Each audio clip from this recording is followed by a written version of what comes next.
بسم اللہ الرحمن الرحیم۔ معزز دوستو، السلام علیکم۔ مدینہ منورہ میں یہود کے کئی علماء تھے۔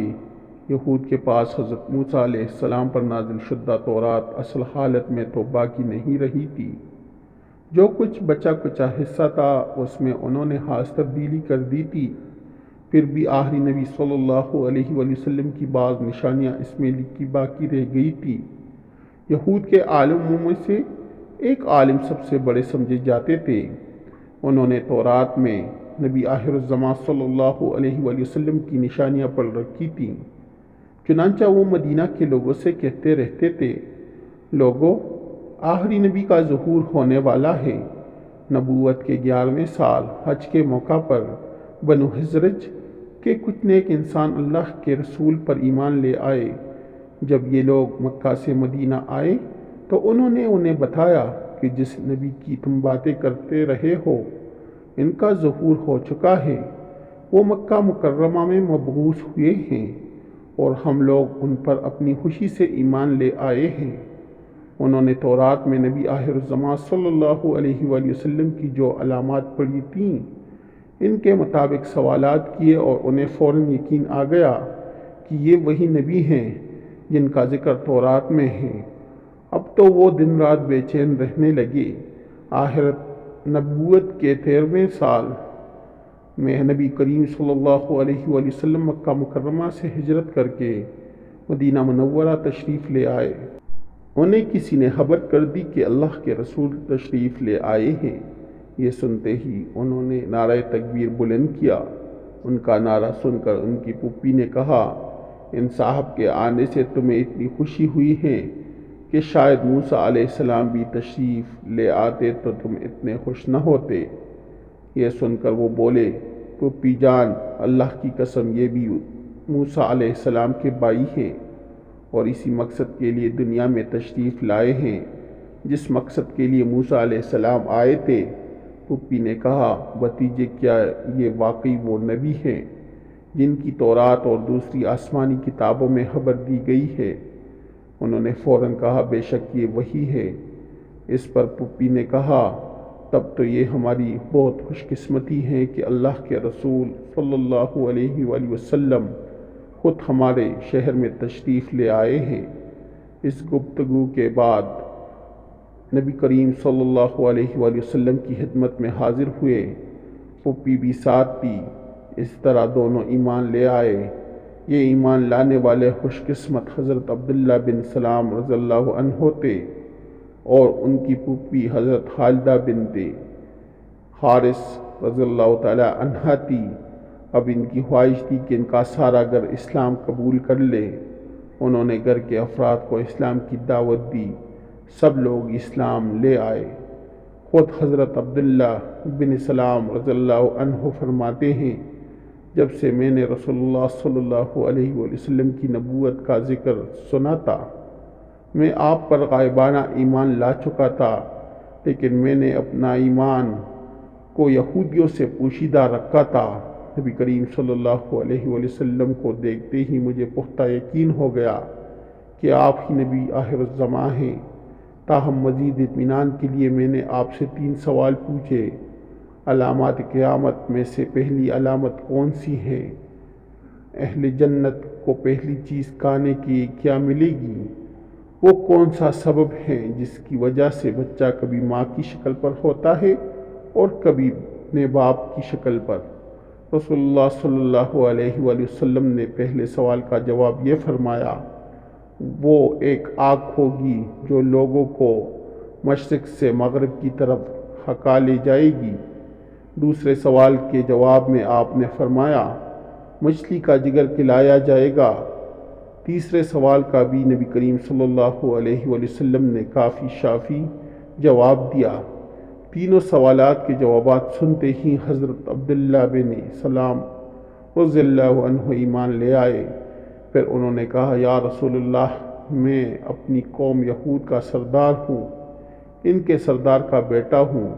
میری قوم مجھے عالم مانتی ہے، میرے باپ کو بھی عالم مانتی تھی، وہ میرا بہت احترام کرتی ہیں، لیکن میں یہ بھی جانتا ہوں کہ میری قوم کے لوگ سخت جھوٹے ہیں۔ آپ میری قوم کے بڑے بڑے لوگوں کو بلائے، میں یہاں ایک طرف چھپ جاؤں گا۔ میرے اسلام لانے کا ذکر کیے بغیر آپ ان سے میرے بارے میں پوچھیں۔ حضور نبی کریم صلی اللہ علیہ وسلم نے ان کی تجویز پر ان کے قوم کے بڑے لوگوں کو بلایا، پھر ان سے فرمایا، ہے لوگو، میں تمہیں اسلام کی دعوت دیتا ہوں، بس تم میری دعوت قبول کر لو۔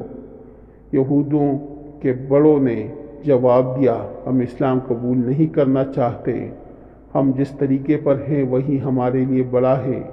اس پر نبی کریم صلی اللہ علیہ وسلم نے فرمایا، اچھا یہ بتاؤ، حسین بن سلام تم میں سے کس پائے کے آدمی ہیں؟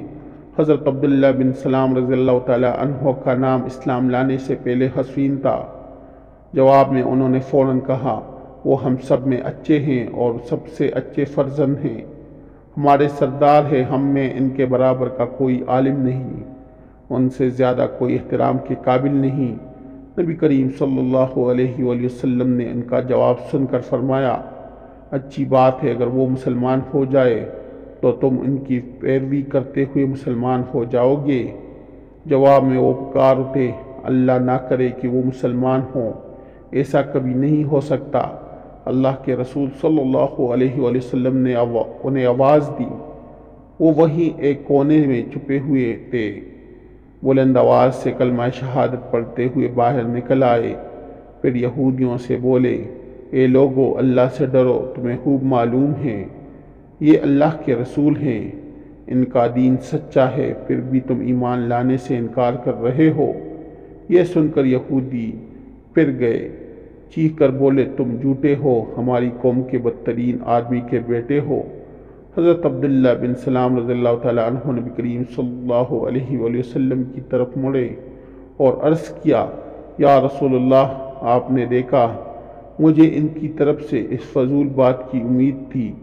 نبی کریم صلی اللہ علیہ وآلہ وسلم نے ارشاد فرمایا، آج سے تم حسین کی بجائے عبداللہ ہو۔ چنانچہ یہ اسی نام سے مشہور ہوئے۔ عبداللہ بن سلام رضی اللہ تعالیٰ عنہ نے اپنے دو بھتیجیوں کو پھر خلوص سے انداز میں اسلام کی دعوت دی تو ان میں سے ایک نے فوراً اسلام قبول کر لیا، ان کا نام سلمہ تھا۔ اسلام لانے کے بعد آپ اکثر نبی کریم صلی اللہ علیہ وآلہ وسلم کی خدمت میں حاضر رہنے لگے، یہاں تک کہ آپ کے قریبی صحابہ میں شمار ہونے لگے۔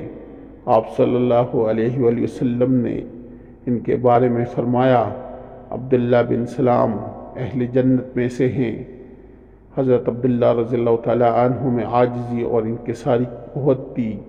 ایک بار آپ نے ایک خواب دیکھا، اپنا خواب رسول اللہ صلی اللہ علیہ وآلہ وسلم کو سنایا تو نبی کریم صلی اللہ علیہ وآلہ وسلم نے خواب کی تعبیر ارشاد فرمائی، عبداللہ، تم مرتے دم تک اسلام پر قائم رہو گے۔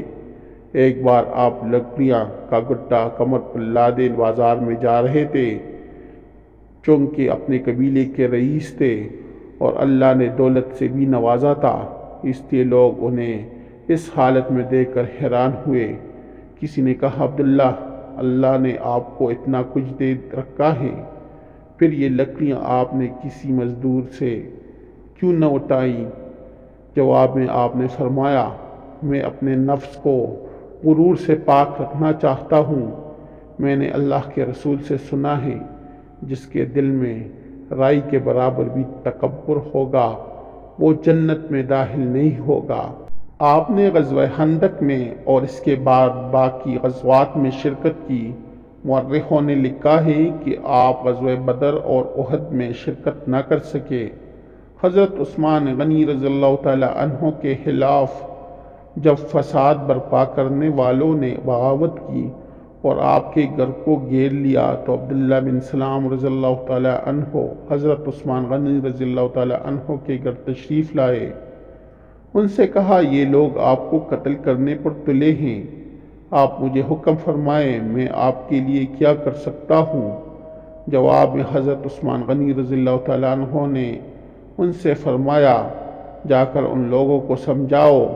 انہوں نے باہر آ کر ان فسادیوں کے سامنے پر اثر انداز میں تقریر کی، لیکن ان پر کوئی اثر نہ ہوا۔ ان کے دل پتھر ہو چکے تھے اور آخرکار ان لوگوں نے حضرت عثمان غنی رضی اللہ تعالیٰ عنہ کو شہید کر کے چھوڑا۔ اس پر حضرت عبداللہ بن سلام رضی اللہ تعالیٰ عنہ نے فرمایا، آج عرب کی فوج کا خاتمہ ہو گیا۔ اس کے بعد وہ گوشہ نشین ہو گئے۔ آپ نے حضرت امیر معاویہ رضی اللہ تعالیٰ عنہ کے دور میں 43 ہجری میں مدینہ منورہ میں وفات پائی۔ علامہ ذہبی رحمۃ اللہ علیہ نے لکھا ہے، عبداللہ بن سلام رضی اللہ تعالیٰ عنہ مدینہ منورہ میں اہل کتاب کے سب سے بڑے عالم تھے۔ اللہ کی ان پر بے شمار رحمتیں ہوں، آمین یا رب العالمین۔ معزز دوستو، اگر آپ لوگوں کو میری ویڈیو اچھی لگی ہو تو میرے چینل کو سبسکرائب کریں، اس ویڈیو کو لائک کریں اور دوستوں کے ساتھ شیئر کریں۔